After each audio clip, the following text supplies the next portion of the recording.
When we're getting together with family for the holidays, there are a number of topics that people generally try and stay away from, like, religion and politics.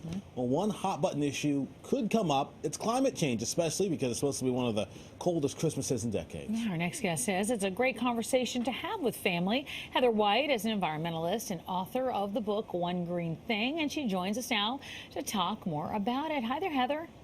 Hi, Tamsin. Hi, Corey. It's a pleasure to be here today. Well, so why do you think the holidays are a good time to talk about climate action?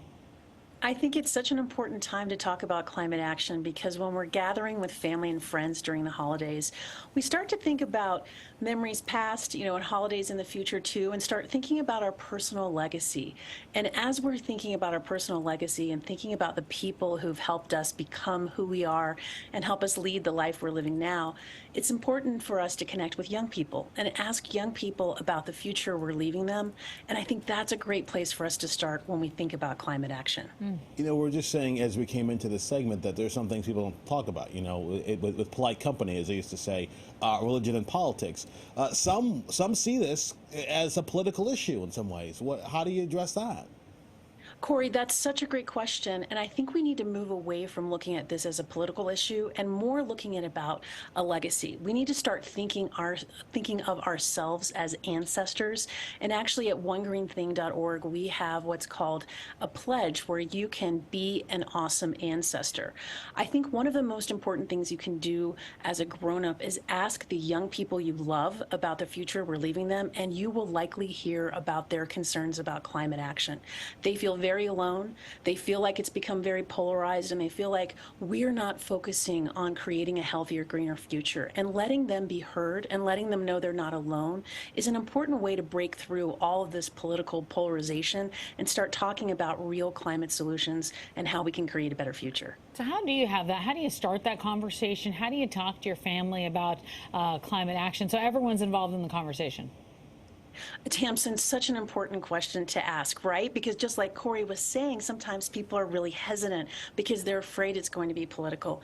I think the first thing is to ask young people how they feel about the future we're leaving them. And most likely you're going to hear about the climate crisis. In fact, there was a survey last year in September of 2021 of 10,000 young people ages 16 through 25. Climate anxiety interferes with nearly half, 47% said it interferes with their daily life, and 1 in 4 don't want to have children of their own because they're so worried. So I think first listening is really important, asking, then listening, not thinking about what you're going to say next.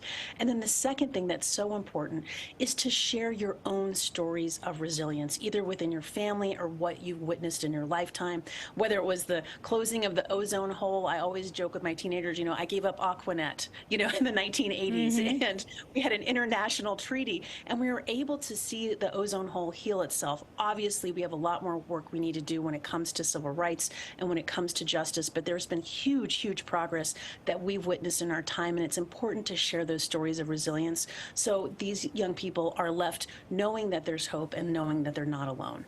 I know you kind of touched on this pledge that people can sign, this One Green Thing pledge. What are you pledging to? That's a great question. What you pledge to is that you are going to be an awesome ancestor. You are going to be paying it forward and thinking about the future you're going to leave the next generation. You're going to listen to young people that you care about their concerns about the future. You're going to commit to take one action each day that will help protect the environment, just one green thing each day, and that you are going to connect to nature and you are going to get involved. I think the most important thing for us to understand is that small actions, whether it's calling your member of Congress, whether it's recycling, thinking about your food waste, choosing a more sustainable brand, all these small actions are important drivers of culture change. And culture change is what we need for these big climate solutions to work. Heather, thanks so much for joining us right before the holidays. It's good to see you as always. Such a pleasure, Tamsin. Thank you, Corey, and thanks for the opportunity for people to know that we can do this. We can create a healthier, greener future for the next generation. All right, we'll see you soon. We can find the Ancestor Pledge at onegreenthing.org.